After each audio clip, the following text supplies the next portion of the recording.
Campaign started on Monday. We've been here until today.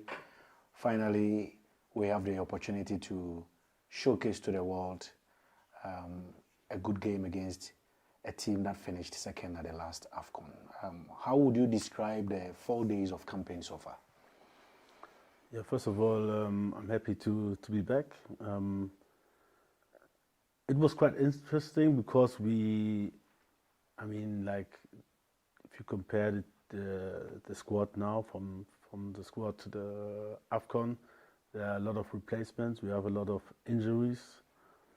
So we have like 7, 8 new guys in camp with less experience, but I think with a bright future in front of them. And it was quite interesting to see them on the pitch, to taking good positions against the ball, with the ball, to adapting to my philosophy and my style of play. So I'm really looking forward for tomorrow, especially for young boys to show. And then in the combination with those who have experience, who have been here for some time, to guide them will be an interesting match. Obviously, once you talk about new guys, it means some of your key players are not available. For which reason you fell on the new guys? How much of a miss will that be to your team? The absence of some of the experienced players who ordinarily would have been a boost to the squad. Yeah, surely it's a pity. Surely we would always, especially when we play against Nigeria, wants to go with our strongest squad. But like I said, it's for me. I'm always looking for opportunities, and it's opportunity for each and every new player in the squad to show himself. And so for that, I'm not too much thinking about who could be here and who could help us. And looking at the reality, and this is a squad with experienced players, but also a lot of young players who are on their way up and who can show me, but also themselves on what level and stage they can play. What have you picked up from these players in the last 4 days? Yeah, first of all, I think they're extremely confident. They look fearless on the pitch, and what I liked is that in the training, I have to say, they adapted very well. They integrated very well into the group. I can see them talking a lot, having a lot of fun. So yeah, I think it's a very good sign on the pitch, but also off the pitch, that they were welcomed warm by those who have more experience. Well, let's veer off the game a bit and talk about your backroom staff and their contributions to your work so far. It's quite a new setup, even though Fatao is experienced on the domestic scene, John another experience on the domestic scene. Joseph Leumann is the only odd one amongst them because he's not very much known in Africa. Now, these 3 people together with you, what sort of combination do you think you have? Yeah, first of all, I knew all of them before the job. So I played with John together. Fatao, I got to know him in 2014 at the World Cup. And yeah, it was really nice to get together, to share our ideas, and also to see that it fits. And Joe, I know him from Germany. Yeah, he's an absolutely expert. He has really good eyes. With good eyes, I mean like for the situations, to react fast. But it's also very attentive to any kind of things which are destructive, and on the same side, attentive to things which can help to develop the group and the team as such. So very important input from all of them. They gave me in those first 3-4 days, and yeah, it's really good to have them. I can feel after these first 4 days that they really help me and the team to improve, and this is what we want to have. Now, talking of Nigeria and the quality they have, in the last AFCON they were second. obviously they will come into the game as favorites. How are you approaching this match? Yeah, I think we observed them well. We know what we can expect from them. They have really strong, experienced players. Even though I guess not all of them are there, but still they have very strong squads. We expect them to be very hard to break against the ball, but also with the ball, especially they, which you could see in the African Cup of Nations, they had really good offensive transitions. They have fast players at the wing, tall players up front, which can hold the ball no matter who comes, and really solid back chain.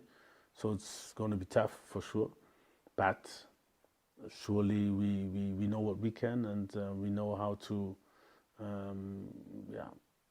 play against such a hold. And even though they went to the final, they showed also during some matches that they are vulnerable. So everything can happen. I know this, and just hope that we get a good start, and then we can end this game as a winner team. The FA has spoken about a long-term project devoid of pressure, with lowered expectations, so that you'll be able to build a new team, reconstruct the team, and take us to the top level again. I mean, personally, when you assess the current state of the Black Stars, what will be your rating of the team? It's difficult to say. Surely, if you look at the data, I think we are at a very low point. But obviously, it was, I mean, very unlucky how we went out of the African Cup of Nations. In all, I think, especially in Africa, the countries move closer together. It wasn't like a Cup of Nations where we saw like this team is far better than another. So it's still quite close, but we have to be honest to ourselves. In the last two AFCONs, we didn't do so well. They're so-called little countries where we had our problems with, and this is one of our targets to get better in these games, to dominate these games. At the end, it's impossible to predict if you win or lose, but what my aim is, and the aim of the whole coaching staff, to increase the probability that we win. And for this, we have plans, we have ideas, and we want to use every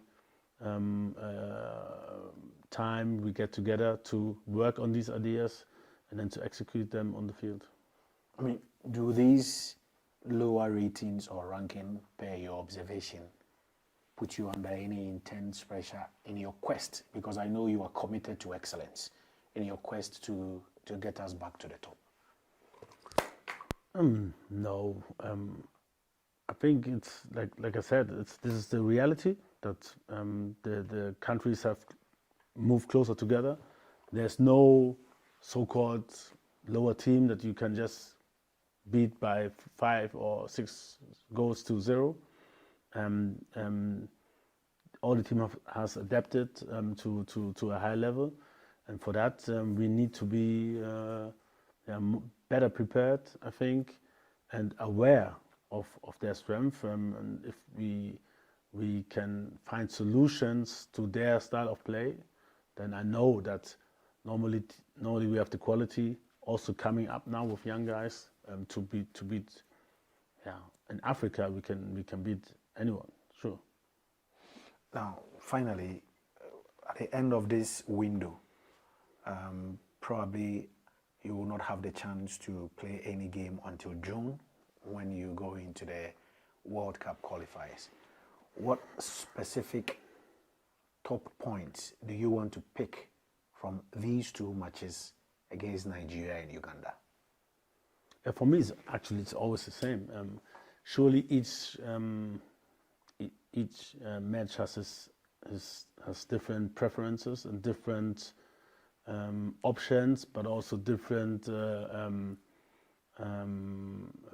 hurdles and different solutions.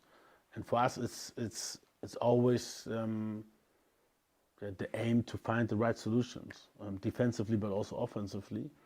And so I think Nigeria and Uganda is an optimal preparation for these two matches, because I think we can expect the same obstacles in these upcoming matches. And yeah, if we take, however the game ends, the right conclusions out of these games, then we can prepare ourselves as best as possible for the upcoming matches against Mali and Congo. Thank you.